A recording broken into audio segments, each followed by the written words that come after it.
So let us start. Good morning to everyone. Good morning. Audible? Yes. Good morning. Good morning. Good to everyone. Good morning. Respected Principal Sir of our college, Honorable Vice Chancellor of Rabindranath Tagore University, Professor Omanendu Chakraborty Sir, resource person of today's first session, Dr. Shyama Chakraborty Sir, Director of HRDC Guwahati University, and respected participants of this 7 days training program. So on behalf of IQAC Pandu College and the Pandu College family, I welcome you all to the inaugural session of today's 7 days program. So we're informed that huge number of participants, total 154 participants from different of entire Northeast region registered for this 7 days training program on e-learning on higher education. So I hope these 7 days will be very fruitful to all of you. So we are trying our best to arrange the classes as per the direction of UGC. So I hope you will all be benefited from these 7 days from 1 to 7, which is going to be scheduled from today itself. So now I request our Honorable Principal Sir, Dr. Jogesh Kapati, to give his welcome speech. Namaskar. Namaskar, everybody. Good morning. Good morning. Welcome you all to each and everybody for being here with us today. My heartiest welcome to Professor Omanendu Chakraborty, Honorable Vice Chancellor of Rabindranath Tagore University, and Dr. Shyamanta Chakraborty, respected Director, Human Resource Development Council, Guwahati University, and all the participants from various corners of the Northeast India. Before we get started, I would like to express my sincere appreciation to all the members, especially the coordinator, Internal Quality Assurance Cell, Pandu College, along with all the members of IQAC, and special thanks to Dr. Gauri Shankar Karmakar, librarian, for his technical support, which generously helped us make this event a success. The e-learning has its history of evolution, but today during pandemic situation, is discussed on its relevance has enhanced among us. In 1960, the University of Illinois created an intranet for its students, and this was the first attempt of e-learning system in the world, and this was the first evolution on online learning system in the world. In 1979, an educational game named as Lemonade Stand was evolved, which was included in Apple software. The Electronic University Network EUN offered first online courses in 1986. In 1994, the companies like America Online, Delphi, CampuServe, etc. offered online courses through the platform Computer Assisted Learning Campus. And this way, the evolution has now become a revolution. But still, the academicians of the world are in doubt whether that sense from traditional to online learning does in fact lead to better or even equivalent student outcomes or experiences. one research was done in 2008, and two researchers of Africa, they challenge the haste with which online learning is being promoted and adopted. They make a comment that e-learning is higher education. E-learning in higher education is being created, propagated, and channeled without giving educators the time and opportunity to explore the dangers and rewards of e-learning on teaching and learning. They do not agree that e-learning saves time and resources and enhances student learning.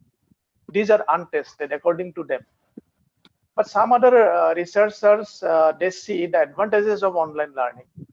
They are clear in their arguments that web-based learning can be used to meet the needs of non-traditional students, leading to more open access to higher education and allows more flexibility for learners. Furthermore, in contrast to some other forms of learning, such as paper-based learning, online learning is seen as providing more interactivity in relation to teachers and students, and also the course materials itself. And this interactivity is seen as having impact on student learning and motivation. But interestingly, no consensus has yet emerged as to whether it is better to replace or supplement traditional pedagogical methods, that is paper-based or face-to-face learning system, with online learning in higher education. One thing is correct to realize that online or e-learning education has its significance from the perspectives of cost effectiveness. Simply speaking, the online learning will be less expensive than traditional learning system. There are some other benefits or advantages of e-learning in higher education. The most evident advantage of e-learning is that it allows flexibility and open learning for the students by giving them the time to attend to other things at the same time, such as working or so forth. In addition, the increased demand for off-campus or distance learning is likely to create a larger geographical market in India, in our country, developing country like India. Implementing the e-learning system is universities. In universities, the Indian IT market is expected to grow by more than 10%, while the online education market is expected to increase at a compound growth rate of around 32%. Another advantage is that the e-learning programs are easier to monitor than traditional class-based courses. In addition, e-learners are given the opportunity to interact with faculty members, instructors, and other uh, peers via electronic mail. E-learning is also cheaper for the students as it saves both time and money, thus making higher education more available than uh, before. It is more interactive than the traditional system. Slow learners are particularly advantageous position by online programs, since they get to spend as much as time as they uh, wish reading and participating online than they would in a class-based program. But there are some other advantages also. E-learning, in spite of the advantages that it has, when adopted in education, also has some disadvantages. Most of the online students may not be in a position to determine their academic needs, attributes, and weak point precisely, since there is no direct interaction with the instruction or other students. That means due to the absence of face-to-face education system. E-learning programs require a lot of faculty involvement, which encourages online peer support among the students. uh, High dropout rates experienced in e-learning systems as compared to traditional educational systems. The e-learning educational systems may not provide educate an adequate balance between intellectual learning skills and team building community skills. These are the disadvantages, and there are more other disadvantages. But I am coming to the end. Actually, in spite of our knowledge about the advantages and disadvantages regarding the introduction of e-learning system in higher education, actually today, in such a pandemic situation, there is no other alternative of e-learning. Thereby, in spite of many constraints, the e-learning has got its relevance today.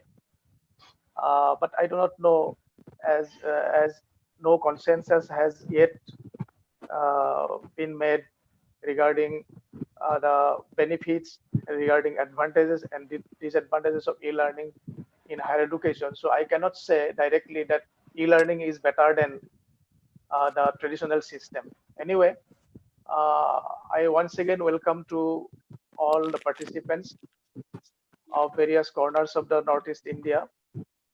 And also my heartiest welcome once again to Professor Amolendu Chakraborty sir. He has collaborated with us to organize this 1 week training program. And my sincere thanks, my sincere welcome to Dr. Chakraborty for being with us. And once again, with expectations of extensive benefit to the participants, I conclude here. Thank you. Thank you all. Namaskar. Thank you very much, sir, for your welcome speech. Actually, we're since the inaugural session is, we are going to make a little bit short. So immediately after this, I request Honorable Vice Chancellor of Rabindranath Tagore University, Mr. Amolendu Chakraborty sir, to give his keynote address. Thank you, sir. Namaskar. A very warm good morning to one and all.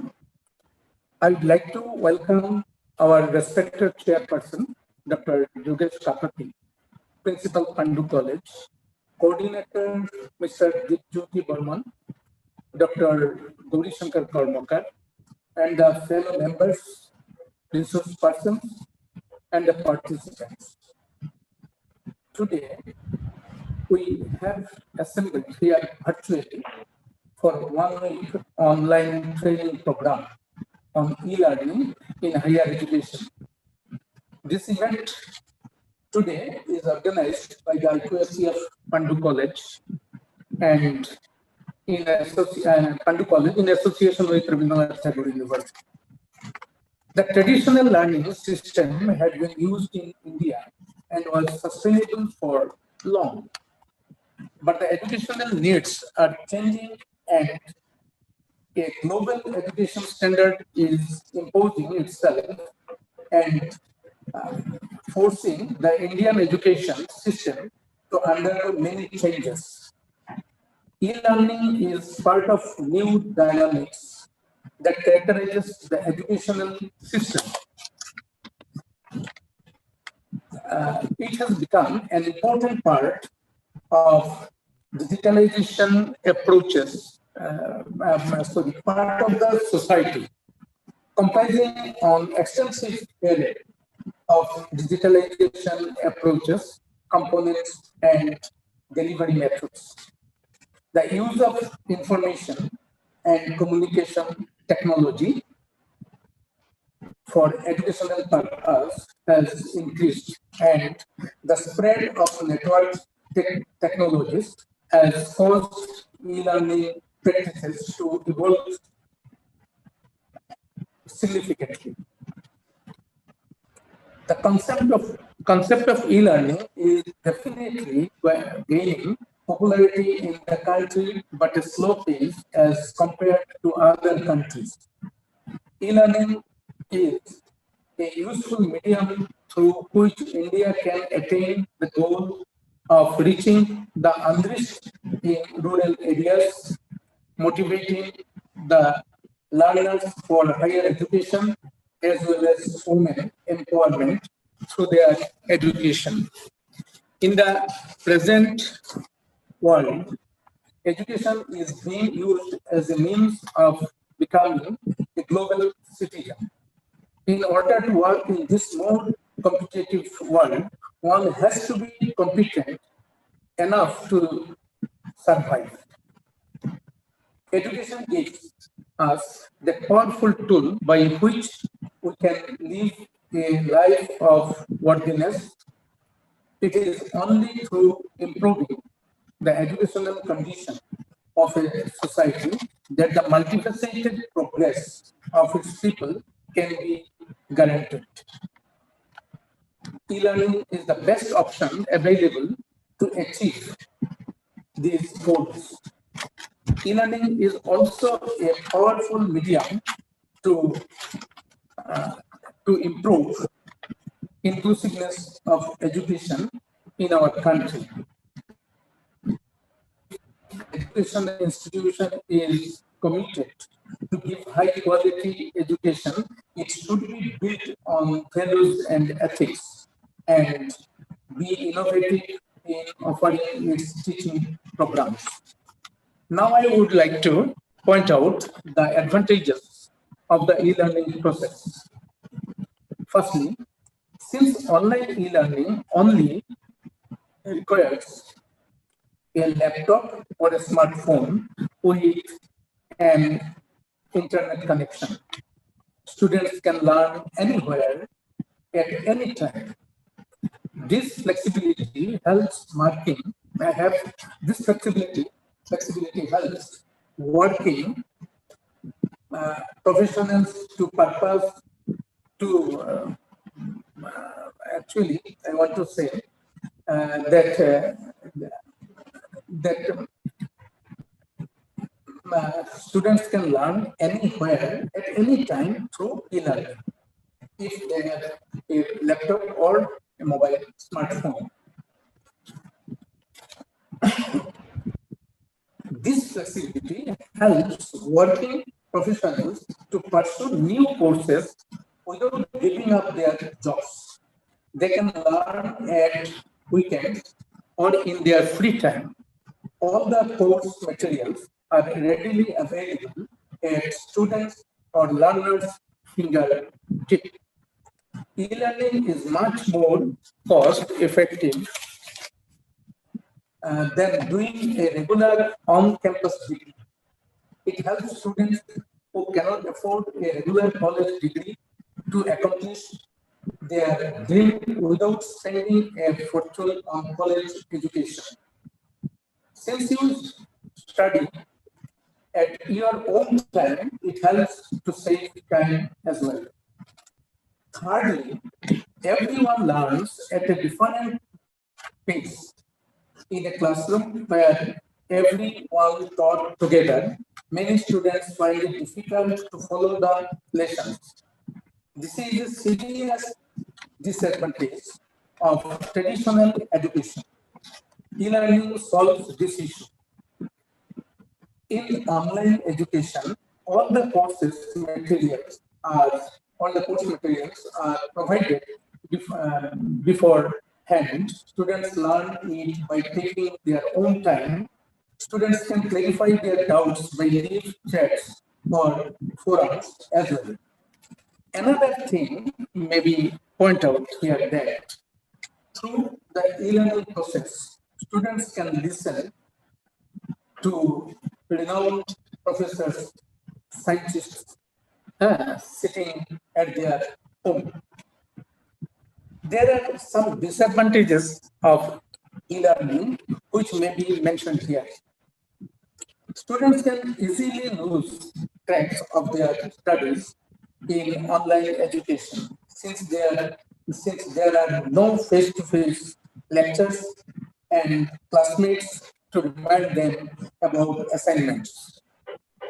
Until and unless they keep themselves motivated, it takes a long time to complete their course or abandon their entire course. However, adapting to the current global crisis, we have to equip ourselves with digital learning and teaching process. Thanks for all your participation. I hope this one-week program benefits you all. Namaskar. Thank you. Thank you very much, sir, for your speech. So we are now actually coming to the end of today's negotiation of this 1 week long training program on e-learning on higher education. So before going to the first session of today's program, before taking over by Dr. Samantha Sokopati sir, so I'd like to give some information to the participants regarding the rules and regulations. Little bit we have formulated. So first, number one, in preparing the complete schedule of the program, we are trying to follow the handbook of faculty induction program prepared by University Grant Commission. There will be a total of 15 classes in this 7 days program. There will be 15 classes of 1.5 hour duration. So in addition to this, there will be some activity classes also. And number three, the study materials and questionnaire, that means assessment, these assessments will be given through Google Classes only. So therefore, all the participants are requested to join the Google Classes because it is mandatory to join the Google Classes. So I have seen that some of the participants are yet to join the Google Classes. So if you are facing some problem in joining the Google Classes, our next session, that means the session 2, that is going to start from 2 p.m. today, it will be on Google Plus. So you can make the things clear if you have any doubt on joining the Google Classes. Next, number 3. Sorry, next one is attendance. So attendance of the participants will be taken in 2 ways. Number 1 is you are all requested to give your name and institution name in the chat box of Zoom class in every class. Okay, so you are all requested to give your names and institution name in the chat box. And next, one Google Forms will be provided during the class, so you are requested to fill up that also. So there will be 2 methods of taking the attendance of the participants. And then, if you have any query regarding the course or regarding the schedule or any other query, you are requested to use our email, which is already provided to you. That is onlinepanducollege@gmail.com. So you are requested to submit any query through the email only.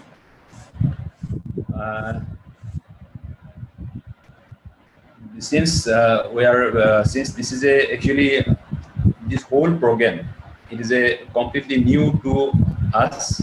So we are trying to make each and every classes informative, and we are contacting the resource persons from which are expert in their respective fields. So you are all requested to attend all the sessions because you will be benefited highly. I am sure you will be benefited from this 1 week program on e-learning. So after this, the assessments which will be submitted to you every day. So you need to submit the assessments within 7th of July. You need not submit the answers every day, but you need to submit it within 7th of July before concluding the session program. So this is the thing. So once again I request you. Once again, I request you to participate in the program. I thank you, all of you, for participating in this program organized by Pandu College, and I wish all the best to all of the participants. Thank you all. So I now going to start the session 1 of today's. So I request hand over Professor Dr. Gauri Shankar Kormakar to take the technical session to Dr. Samantha Sokopati sir. Thank you. Yes, Chakraborty sir, you can share your screen and you can start.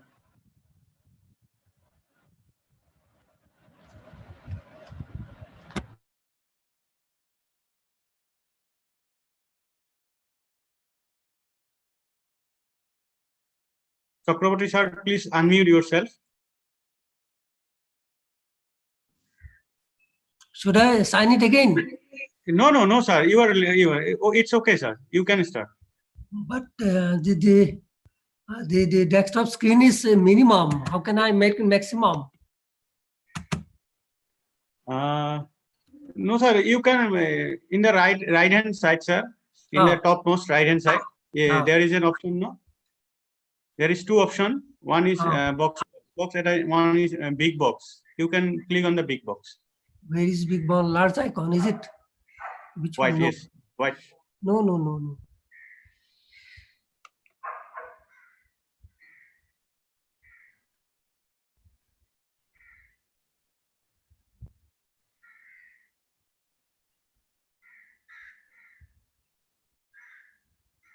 You can, sir, go for screen sharing. It will automatically done, sir. Okay, okay. But no, screen share is not available right now because it is minimum. It is minimum.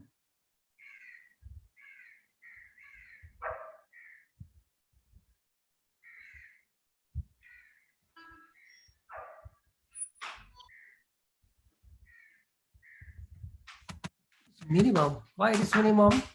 Should I sign it again? Okay, sir. You can leave it and again sign in, sir. Okay.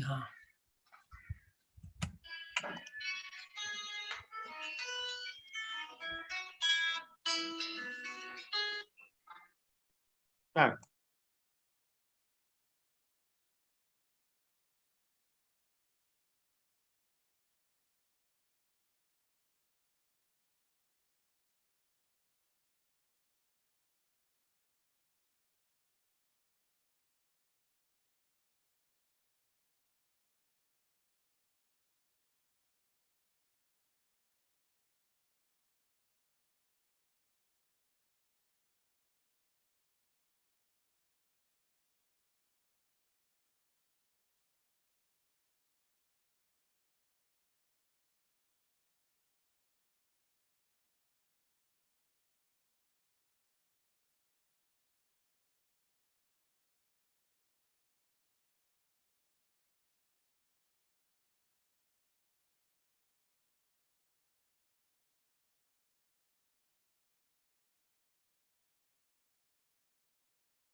Chakravarti, sir, you are requested to unmute yourself, sir. It is visible now. Chakravarti, sir? Yes. Yes, sir. We are listening. You can start now. Oh, okay, fine. Yes. So first of all, thank you very much to all of you, especially the Pandu College. It has taken a lot of pain in organizing such a beautiful program and quite relevant to the present situation. So my first thanks goes to the principal, Honorable Principal Pandu College, Dr. Kakoti. My thanks goes to all the other colleagues of the Pandu College, more and more especially to the IQAC coordinator, Dr. Barman, Dr. Karmakar, and the today's special guest of honor, Professor Amolendu Chakravarti, the Honorable Vice Chancellor, Rabindranath Tagore University. Thank you all of you and giving me the opportunity of this kind. So, Dr. Karmakar, should I go with the topics or should I say something other way? No, sir, you can start as per your, yes. Oh, okay. Thank you very much. So my topic is today is, already I have sent this to you, the knowledge management, ICT factor, and more especially the after pandemic. What will be our responsibility and what will be our situation to get knowledge and how to manage knowledge? As we know, only when one of the ways is the ICT factor. And this more and more will be especially important after pandemic. So that will be discussed by me, and I will highlight basically the impact of pandemic today. The responsive change should be by the human being in the post-pandemic situation, the impact of pandemic in our teaching learning process, more and more especially in the post-pandemic situation, then come to the ICT era, what ICT can help us in formulating knowledge and managing the knowledge. The ICT interaction with education and research, ICT and knowledge society, how the knowledge society is dependent to the ICT today, and the global job market that is more and more especially important for our country and the state as well. And lastly, what are the impact of ICT education, its pros and cons, and the merit and demerits in Indian situation? That will be covered in my topic.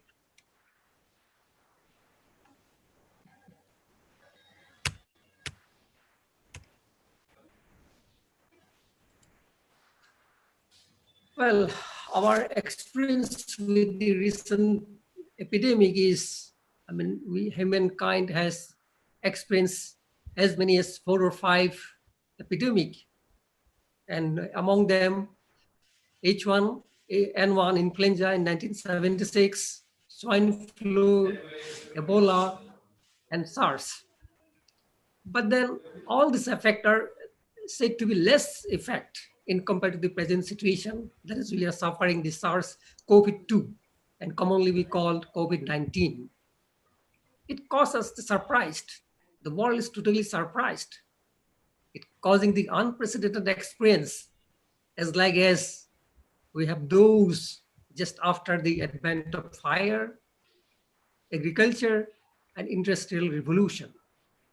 These are the feelings we have in our mankind, in our daily life. So what we suppose the impact of this COVID? It already causes gutter leaks, exaggerated fears in all affairs of our human life, human activity, misplaced priorities. Today, human society or this government or this state do not have any kind of priority. They cannot put priority to any one of the field. We are losing 5,000 people per day. Future course of COVID-19 is still unclear. Nobody can say, neither a scientist, neither a doctor. Nobody can say what will be our future in the coming days, so far as COVID-19 is concerned. The great question is coming up. All over the globe, citizen leaders are questioning, thinking, rethinking how to weigh risks and pursue policies commensurate with the magnitude of threat. This is a great question to everybody, every citizen, every leader, every scientist, every doctor. And what is the answer? Only answer what I find today is survival of fittest. Will survive. The fittest person, fittest society, fittest country will survive, and other will extinguish. So it appears from a great philosopher, Charles Darwin. It says the homogeneous, the human being is the strongest and species that survive, not the most intelligent, but the one most responsive to the change. So it is the humankind that will respond to the change. It must be, and it's already have experience from the advent of fire, agriculture, IT revolution, all have a responsive change. And similarly like this, COVID-19 must have also responsive change in the post-epidemic era.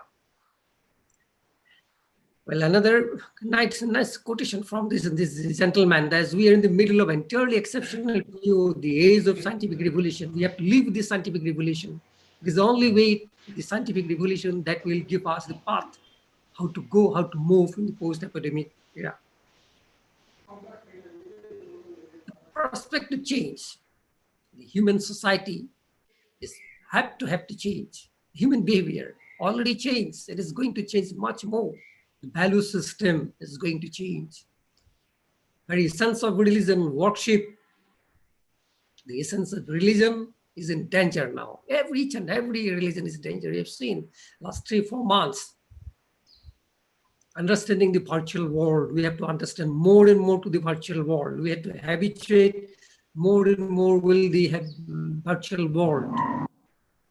People are watching the world from their home with their smartphone only.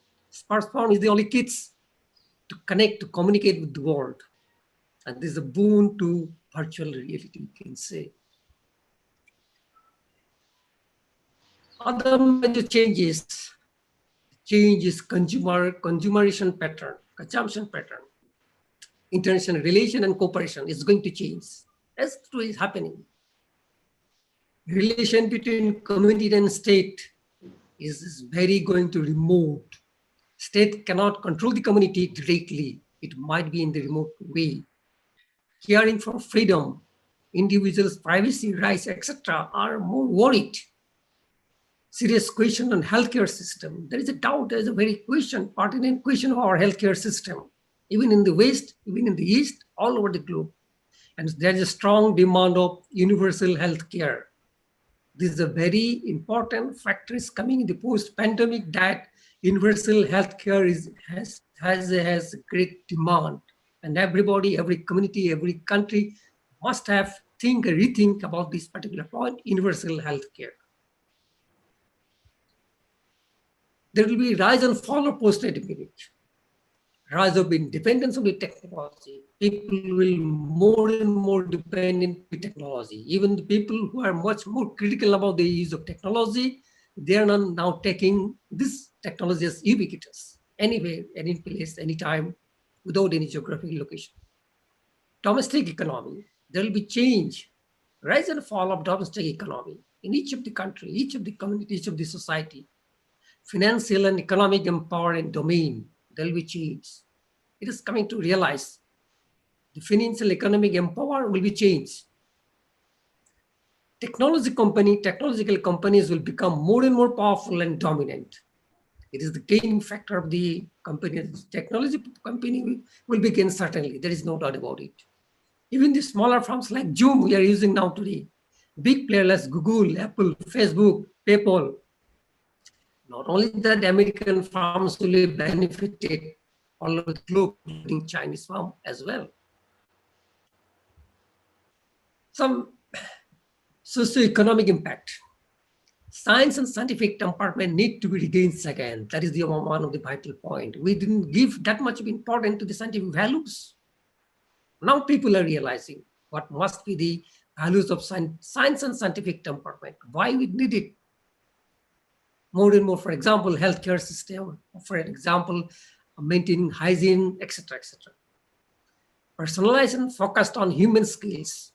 We have to personalize more and more on the human skills. Value system, widening inequality gap. It will already widen the gap, and it will be much more in the post-pandemic. Less communal dining. Communal dining is now getting out of touch, at least as this 3-4 months. And in the coming days, it will be more and more less communal dining. As for example, societal dining, or wedding, like that. Political and legal system. For example, voting by mail may be the norms. In the coming elections, it might be, happens to us also, the Indian people, that you can vote through your mail. All of huge financial economic empowers. Religious worship will look different. All of this is started. Economy going to change drastically. The change of economy in all of the countries, even in the Europe. Some major transformation of teaching learning. Let us come to the main point of how the pandemic affect our teaching learning process. Centuries old chalk and talk method, what we are using in daily college and universities.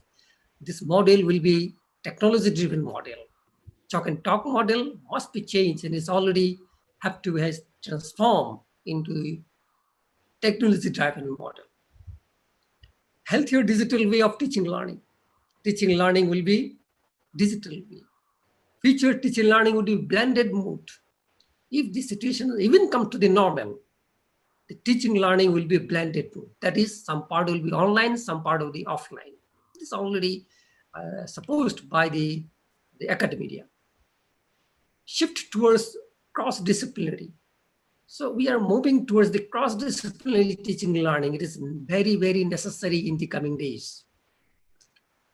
Together, government and private sector may come together to feed the future education. The future education not only will be formulated, will be governed by the government, but as well the private sectors. Redefining the role of educator is very important. With the teachers, what should be our role? Should we limit only chalk and talk? Should we limit to the only technology driven? So the role of the educator, role of the teachers will be redefined, need to be redefined. Life skill teaching would be regular. Life teaching is not even to our college and university still that, how to survive in this situation, how to go with this situation. That life skill teaching should be regular in the course curriculum. That is important factor. Opportunity is a new system of teaching learning. There will be a new system of teaching learning, maybe in the post-pandemic situation, depending upon the requirement. Well, what is the need of the hour? To develop the learning skill that will help to survive and thrive our education system.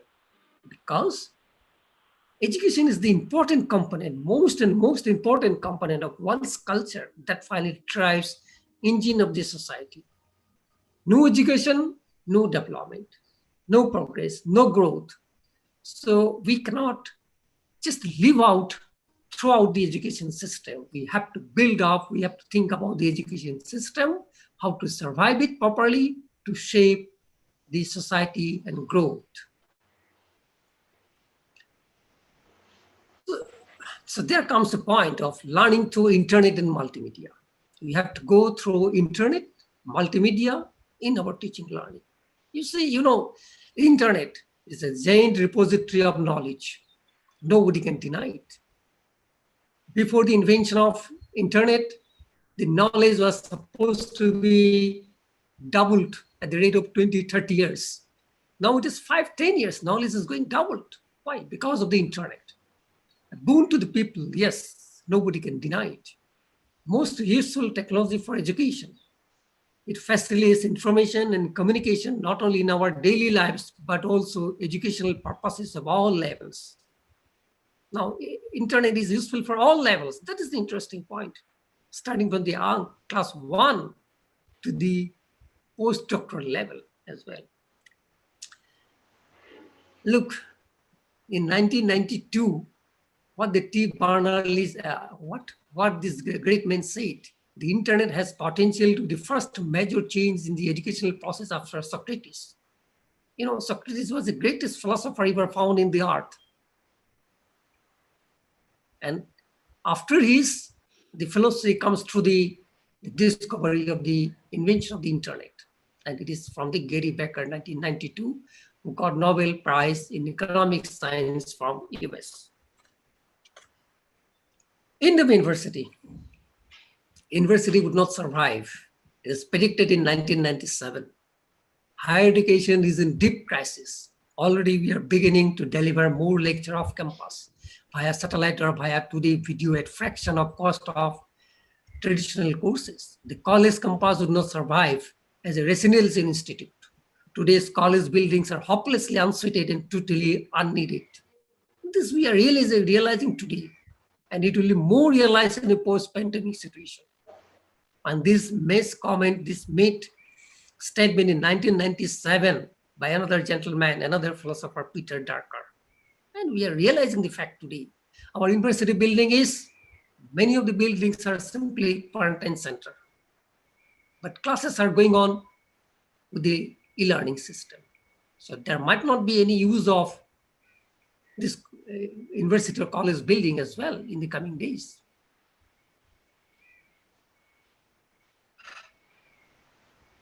ICT era. So with the advent of internet, progress of the technology, we are entering to the ICT era.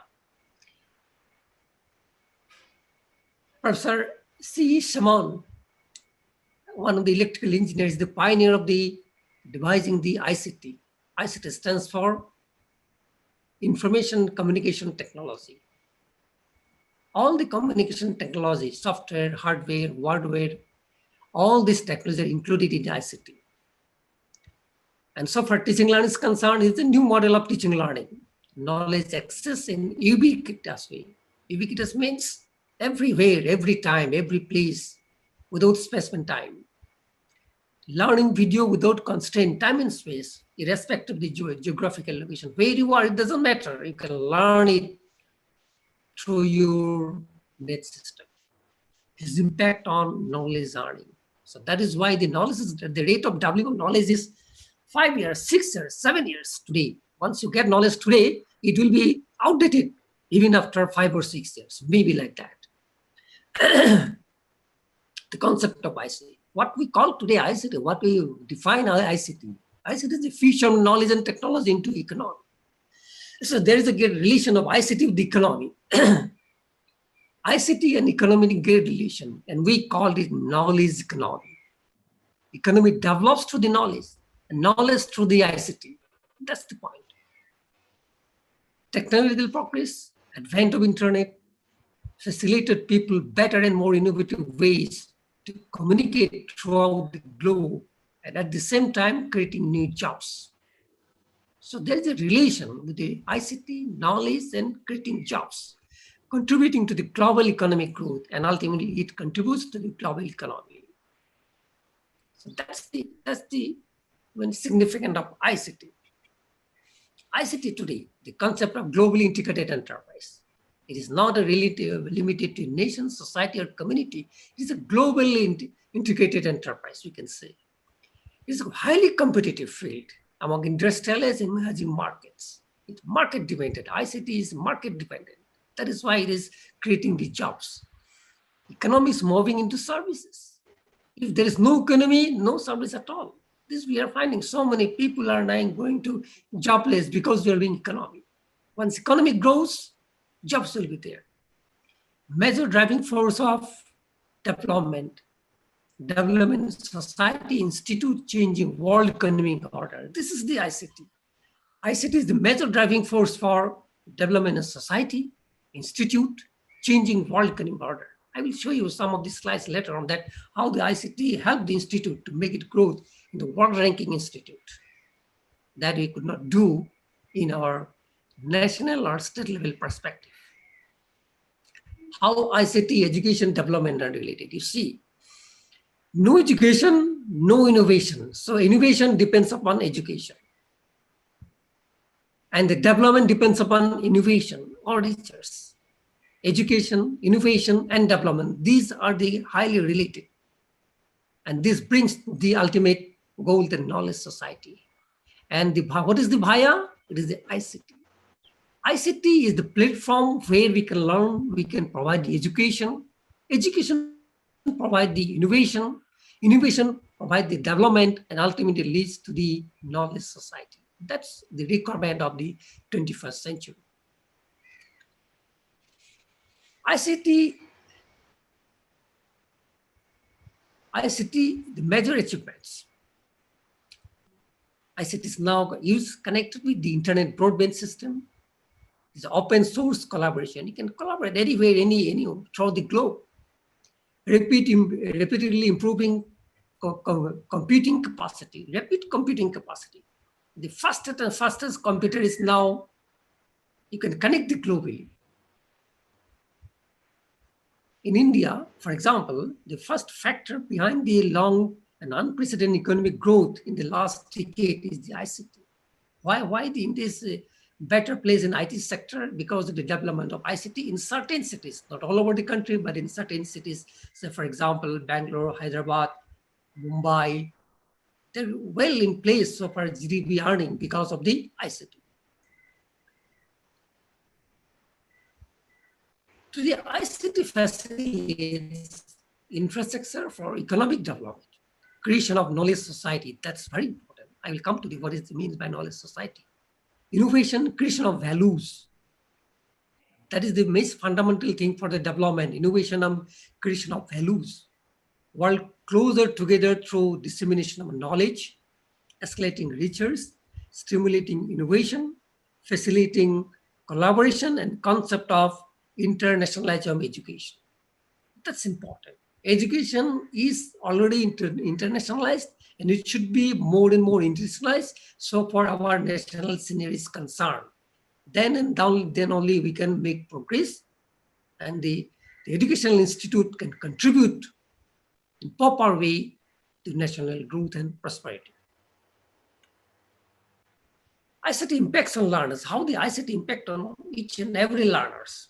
It is already affecting the people's thought, enrich existing knowledge, makes learning more effective, active, and self-directed, possibly flexible and independent learning, shift to content-centric and competency-centric, discard old ideas while preparing new teaching learning models. So it is the ICT that benefits each and every student. You see, the people's thought is now changed because of the ICT. You cannot deal the students that way you dealt 10 or 20 years back. Today's kids, today's childs are different because they have the ICT through which they can communicate with the whole the society, whole the globe. ICT in higher education. Higher education now, already I have talked about internationalized. It is connected national to international level. And what is the via? What is the platform? ICT. Administration to market. ICT has this national to international, administration to market. This is the ICT network. All these are connected to the ICT factor. And more, why I have quoted the higher education? Because higher education is the major contributor to wealth and economy of a country. If a country wants to progress, the main tool is the higher education. A strong country must have a strong higher education system that can deliver proper research and development.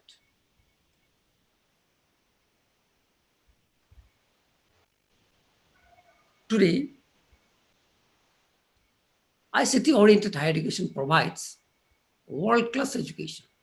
If you want to have the world-class education, you should have a strong ICT. Education where learning experiences for learners all over the globe. This is the world education.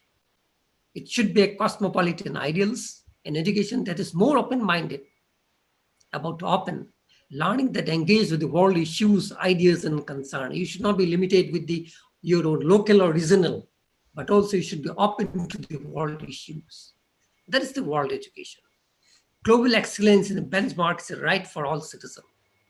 Your assessment, your benchmark should be worldwide. This happens to be very, very less in our case so far colleges of Indian institution are concerned. World-class institute, that is another contribution of the ICT. And ICT can give the world-class institute. What is the world-class institute? International criteria for assessment. A world-class institute must have international criteria of assessment. It must follow the international guidelines of the assessment. International teaching and research. International collaboration and research. The collaboration should not be limited to region or locality. It should be wide open globally. International partnership of collaboration.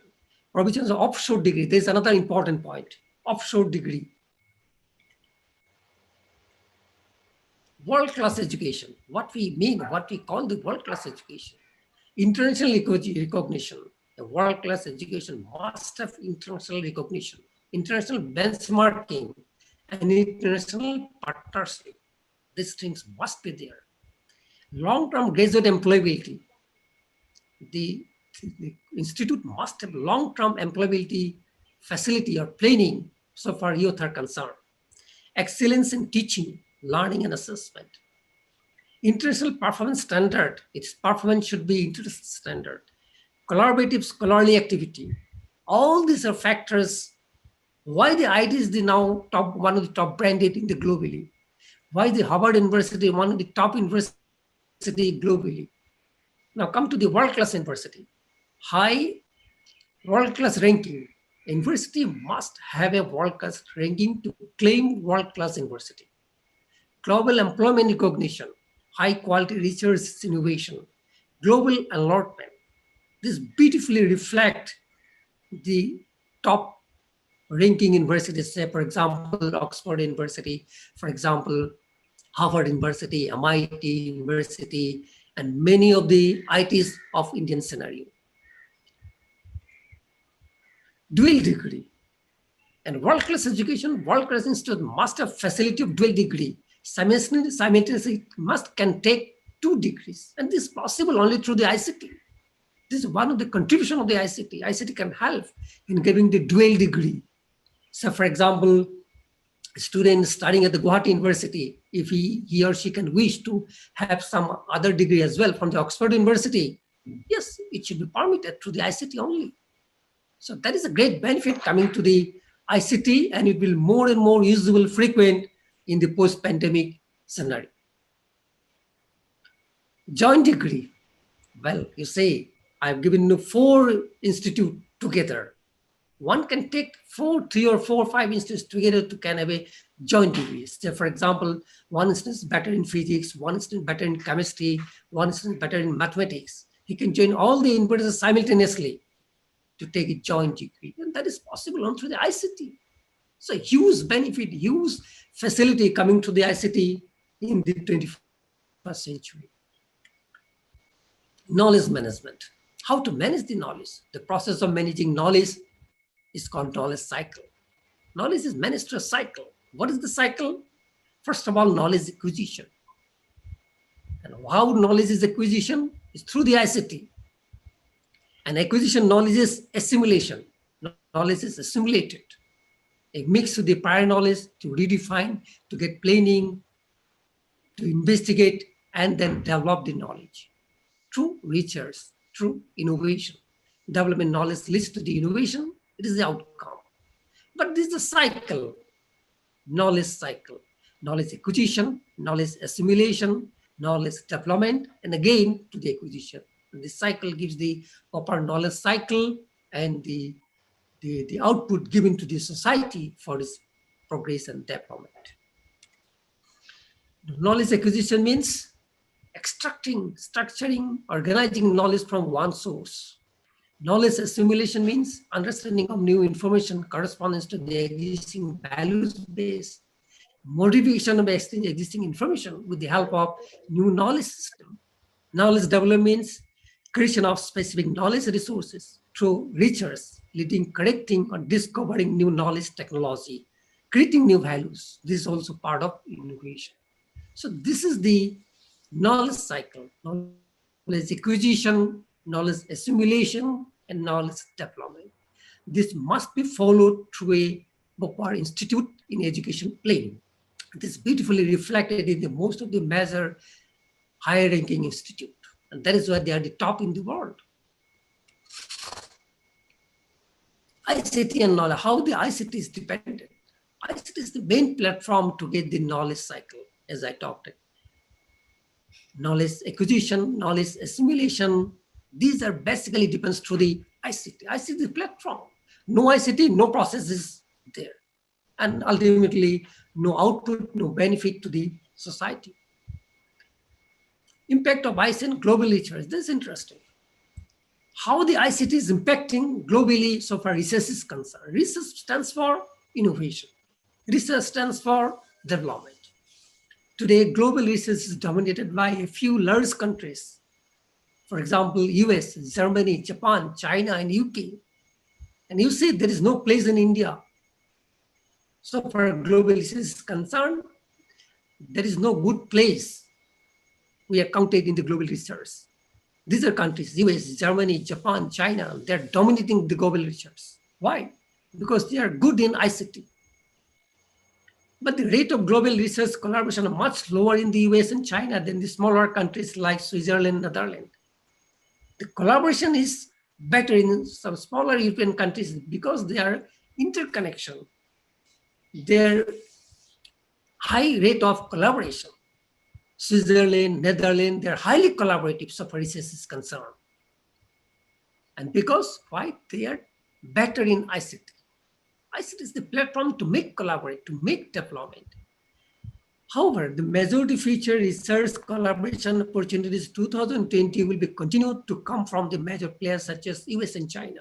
It is predicted that in the coming days in the 21st century, the major collaboration will be from US and China because they are now coming to be the chain. You see all the affairs. Now US and China is dominating. And they're developing their ICT and collaboration maybe much more than the European countries. Highly cited research articles is presently dominated by Switzerland. Switzerland is a very small country, you know, and you see very less name in the suffer pandemic offer the world crisis are concerned, but they're dominating in the presentation in the research articles. Switzerland, Netherlands, even the Finland, Norway, these are the countries dominating. More than UK and US. Harvard produces the highest number of collaborative research articles. That is what they're top, followed by Toronto and Oxford. The UK has list 8 universities with the average research citation impact of 80% above. That is why you see on the global top institute, at least 2, 3, 4 from the UK always there. So there is a strong relation between the international research collaboration and rate of citation per document and ICT. So ICC, the media through which we can develop our research work, research collaboration, and ultimately the development. ICT and knowledge society. How ICT leads to the knowledge society today. What is a knowledge society? The society where knowledge is the primary resource rather than capital and labor. When we talk about the society or the development, the basic capital is our capital or financial capital or the labor. But in a knowledge society, we think that the basic source is the knowledge. That is the knowledge society. Knowledge society creates, shares, and uses knowledge for the order, prosperity, well-being of the people. It is the knowledge which shared among all the stakeholders and ultimately provides the development. Individuals have more opportunity to participate and influence the development of societies. This is the concept of knowledge society.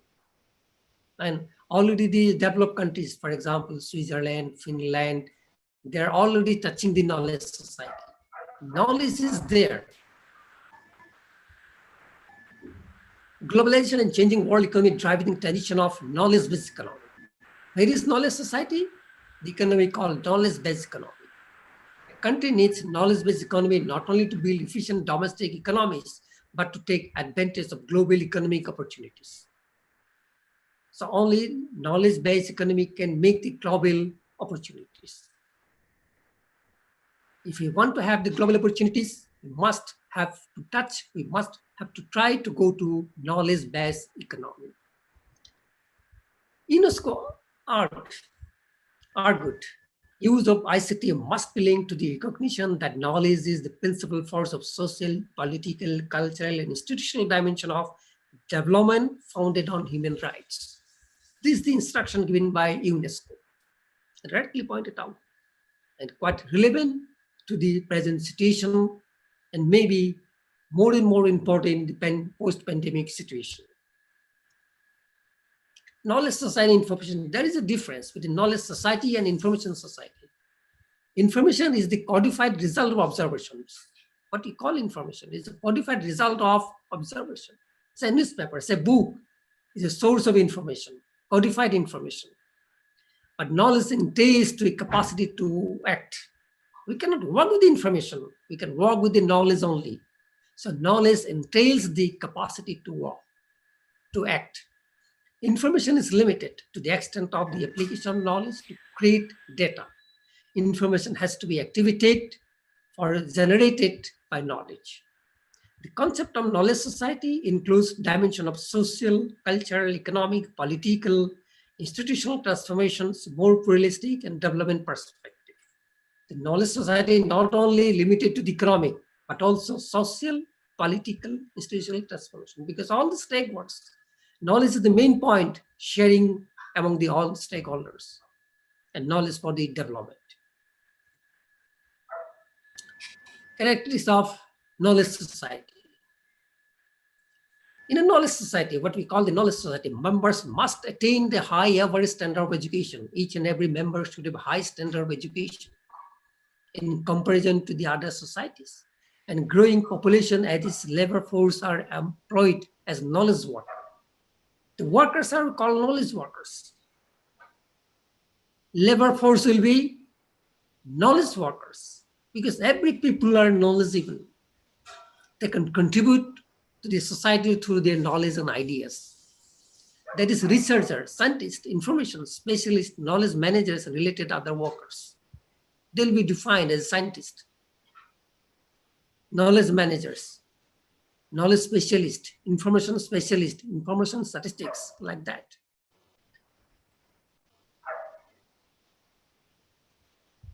industry produced product integrated artificial intelligence. Its organization, private and government society are transformed into intelligence learning society or half.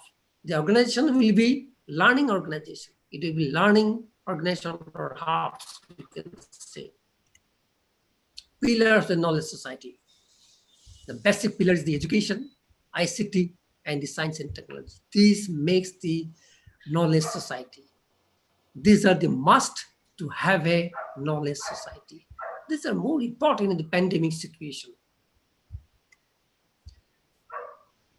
Characteristics. There are increase in digitized experts. There will be more and more people will be digitized expert in the knowledge society. Information are stored in data banks.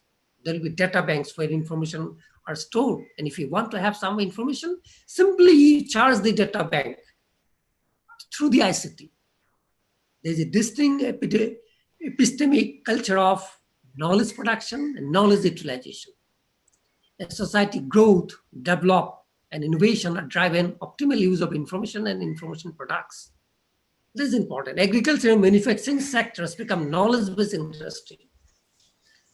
Education, agriculture and manufacturing sectors are knowledge-based industry. Not a simple industry, not a factory, but knowledge-based industry. Competition is greater, with enterprise being exposed to global competition and global markets. Cooperation is an important strategy for organization. These are some characters for knowledge society. If you want to have the knowledge society, we have to have gathered these particular features. How the higher education stands in knowledge society? Higher education stands for the lifelong learning. Education for lifelong learning is the main criteria for the knowledge society. Education should not be limited only to a certain level, certain age, certain degree. It should be lifelong. Preparation for lifelong learning formally starts from primary to secondary level. Lifelong learning should be based on primary to secondary level. So the syllabus of this particular primary and secondary level should be brought in such a way it must able to provide the lifelong learning.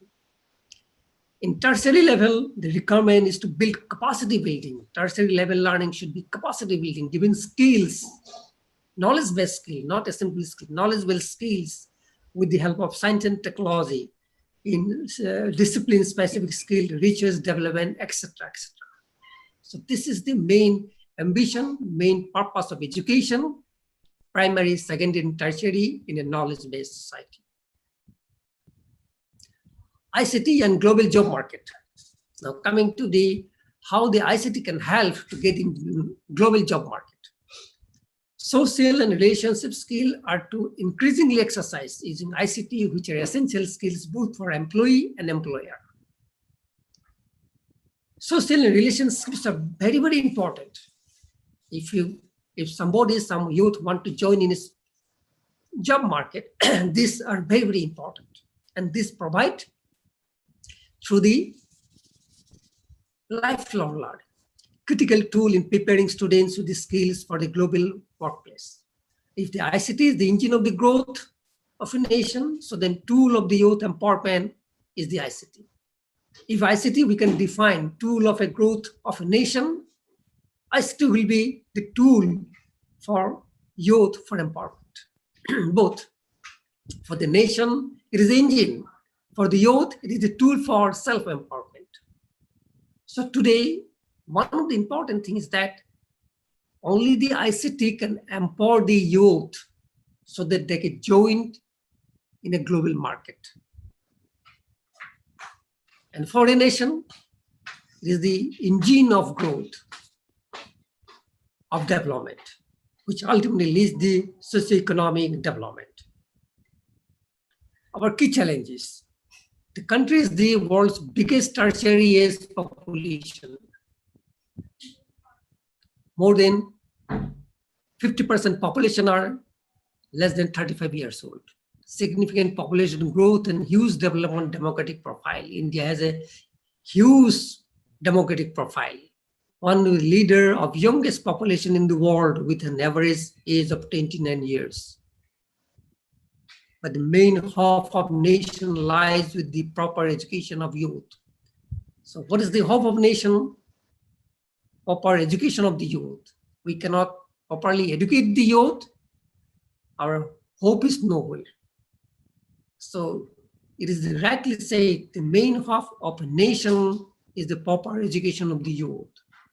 So in our colleges, in our university education, we have to think about it, how to properly educate the youth so that we can ensure about our development. Unfortunately, what happens, you see, brain drain in India, you see, look the graph. With the increase of the year, the brain drain is going rise and rise. India is the highest contributor of brain drain. India is the highest contributor of brain drain. Next is Philippines. China is the 11th number only. India the first. And what is the difference between first and second? Huge. It's a very sad story for us. We have so many youths, but then what is happening? Many youths are brain drained. They are not going out as well, but also many of them are unemployable. Unemployed. So it is a very sad story for national and state scenario. Education through ICT is vital for India's competitiveness. So therefore, look at all the situations. Education through ICT is vital for India's competitiveness and economic growth, and also for social stability. This is very vital. We cannot avoid the ICT. So this situation due to pandemic is now almost clear, suppose. Even then, we cannot avoid the ICT. And if ICT is strong enough, we cannot care about the pandemic situation. We can go through the post-pandemic very easily and safely. Well, the ICT education can meet expectation of the young people. How we can satisfy the young people with the proper expectation? One of the way to giving them, to empower them with the ICT education. Well, the ICT education can balance the geographical differences, social division, and inequalities within this society. This is very important. India is a country where huge geographical differences, huge social divisions, huge inequality, huge gap. But all these can be balanced through the ICT. So far India is concerned, our country is concerned, ICT education has a great importance. How ICT can contribute? Higher order thinking skill, what we call HOTS, higher order thinking skill, very important for so far innovation and development. It is said that Indians are less innovative. Why? Because we do not have much HOTS, higher order thinking skill. Lifelong learning, we do not have the lifelong learning habit. Ability to think critically. Somebody talks, somebody criticizes, we do not take it in mind. We have to take it critically. There may be some kind of positive ideas, positive thinking. Communicate, collaborate, access, evaluate, and synthesize information. That should be more and more scientific way. Grows competencies to work in public and private sector, ICT rich workplace and society. Enhance administrative and teaching efficiency of knowledge transfer.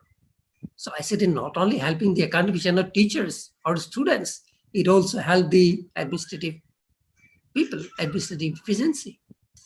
Increase efficiency in private and public sector as well, to enhance administrative and knowledge transfer. So these are beautiful attribution, or more and more very important attribution of ICT. So for Indian institution is concerned. And that is why using all these factors, some of the European countries are now at the top in the world.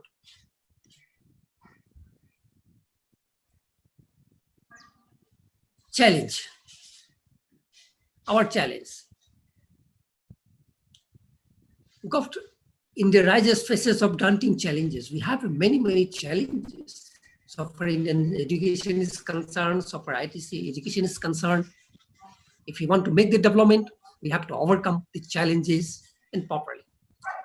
Because planning huge expansion of higher education. You say everywhere universities coming up, colleges are coming up. But what with the path of ICT? Why they are not giving the proper instruction for ICT development? There's a question that must be there. The general standard of education in India is low. This is verified. You see, there is no university in the top 50 rank or top 100 rank of the world scenario. This is unfortunate. Being a so vast country, this situation is unwanted. Traditional approach of teaching learners are incompatible. Even the Oxford University, even the Harvard University, they are now changing their teaching learning styles. So traditional teaching learning is not working at all. We have to change the new or innovative teaching learning process. This is one of the way using ICT.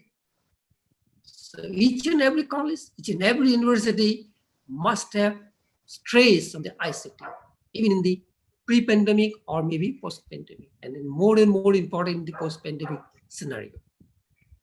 There are not enough facilities in school, colleges, universities to cope with the enormous and increasing demand of ICT. Unfortunately, we do not have that much scope in our common school, college, or universities for the sharing ICT, for the development of ICT education, unfortunately.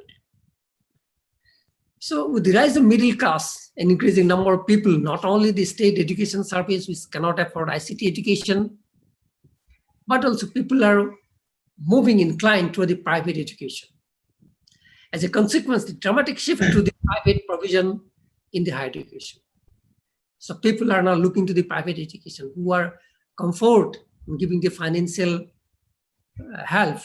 They are now moving to the private education. Basically, one of the factors is that they can have the ICT facilities over there. The private sector already playing significant role in education through the ICT. Yes, even in Assam, we can feel it. If you go to Don Bosco University, their facilities are much more better than many of our colleges and university within the state as well. And his influence will be increased substantially. So there will be distinct, we have to take care of it. The academician, the government, and teacher have to take care of it. We can be conscious about the particular differences. Citizens and leaders, what do we do?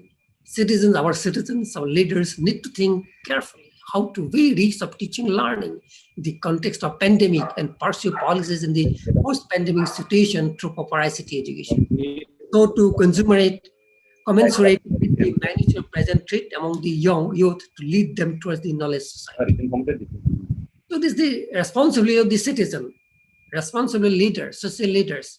We can say political leaders, we can say academic leaders, we can say scientists, social scientists. Think carefully how to vary the teaching learning in context of pandemic and pursue politics in the post-pandemic situation through the proper ICT education. So we have to start a new journey, and this should be planning of the leaders and the citizen responsible for it. So to commensurate with the magnitude of present threat among the youth to lead them towards the knowledge society. If you overcome the threat and to move the knowledge society, we have to have planned properly. And this planning should be coming from the citizen, coming from the leaders of the society as well. All education springs are some image of features. If the image of feature held by society grossly inaccurate, the education system will betray the youth. If we cannot design the education system, compatible education system, so to fit in the market, it is simply betrayal to the youth. So do not go education falsely. If you go falsely, it is simply betrayal the youth. You cannot betray the youth.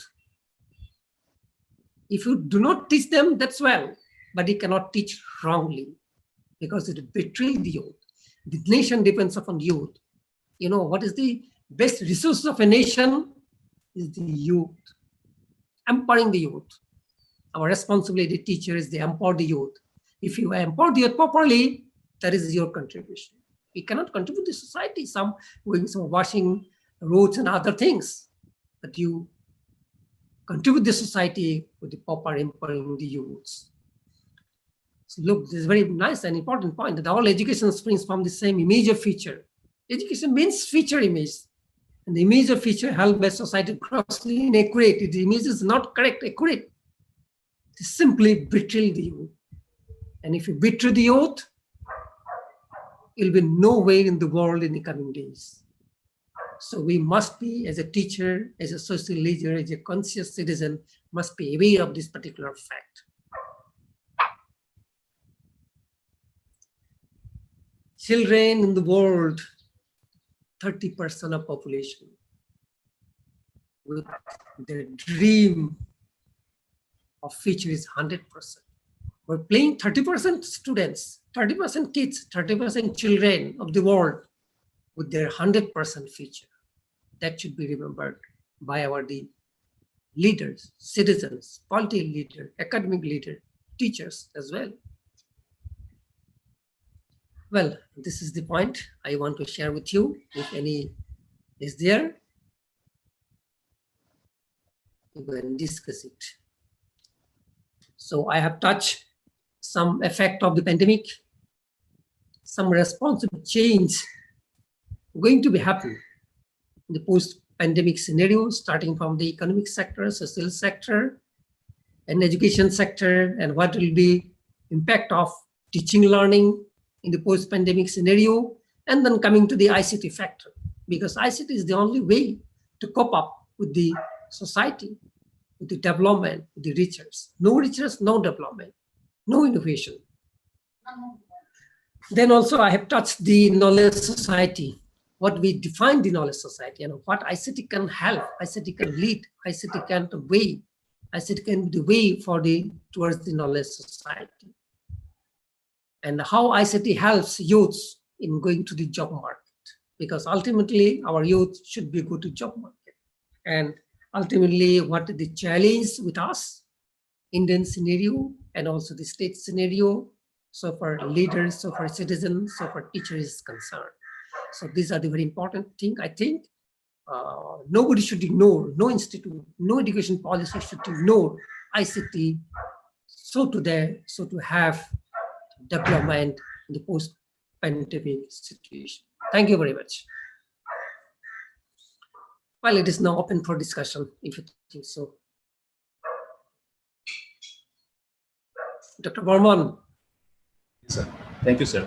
The participants, you are all requested to interact with us, sir. Respected sir, if you have any queries or interaction, please.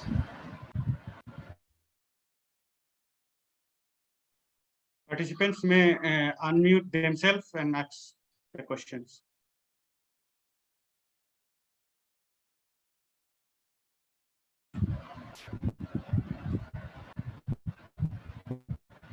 Participants may unmute themselves and ask questions to Sakopati, sir, if you have any query or any questions.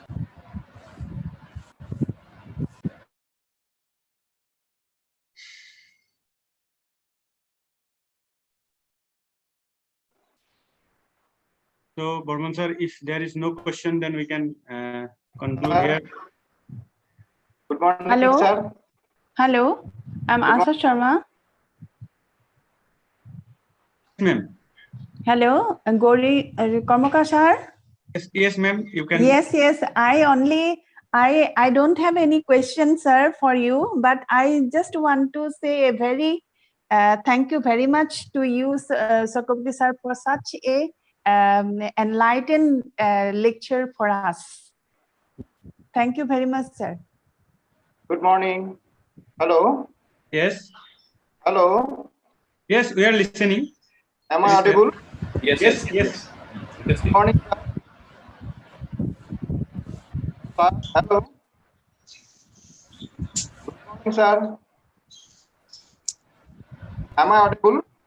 Yes, we are listening.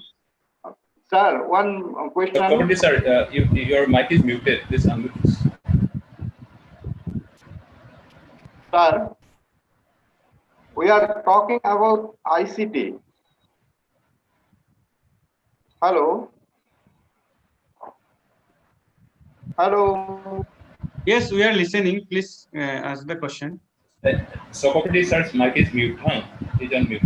Ask him to unmute.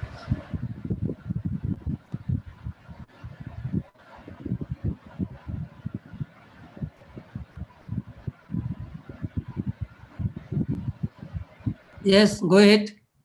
Sir, Ah, good morning. It was wonderful session. good morning, good morning. And sir, my question is that we are talking about ICT, but with this infrastructure in the country like India and especially in Assam, can we cope with the situation? Well, I have given the challenges. Challenges there, no doubt about. India is a country of the huge constraint. But for the sake of constraint, whether our trial will be stopped, we cannot stop our trial. We have to go ahead with our own available capacity. We have to go ahead with our available capacity. We cannot stop it. We have minimum capacity. That's we know. Everybody knows. But then we have to go ahead. So in this, We have to try to overcome this situation. so especially academic education sector, what should be the role of government, educationists, and student in this situation? Pardon? In this situation, so far as the field of education is concerned,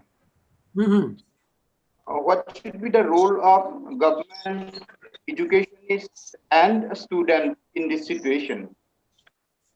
Well, I have said that in the post-pandemic, it is very clear the education system will be blended. Blended means both offline and online. So first point is that while you are framing its syllabus, you have to take care of it. Blended syllabus should be there, first of all. Government policies, government planning should be on that way. They should provide the students both way teaching, learning, blended, offline and online. And the teachers, they have first acquired the skill for themselves. Then also they try to give the skill their stakeholders, the students, the other society members, like that. So responsibility huge from the part of the government, from part of the teachers, and part of the conscious citizen. Our syllabus is not up to that. So I first blame to our core curriculum. Curriculum must be designed so that there is scope for blended learning. Unfortunately, that is not happening. That's why. So the responsibility goes to not only to the teachers, but also the academicians who frame the curriculum, but also the government who plan the policies. So my request is all of you that give proper importance to the ICT so that it is the future way of learning. So it's okay. Thank you, sir. Hello, sir. Yes. Sir, what is your opinion about the digital discipline? Pardon? Sir, what is your opinion Pardon? about the digital discipline? Disability, as I say,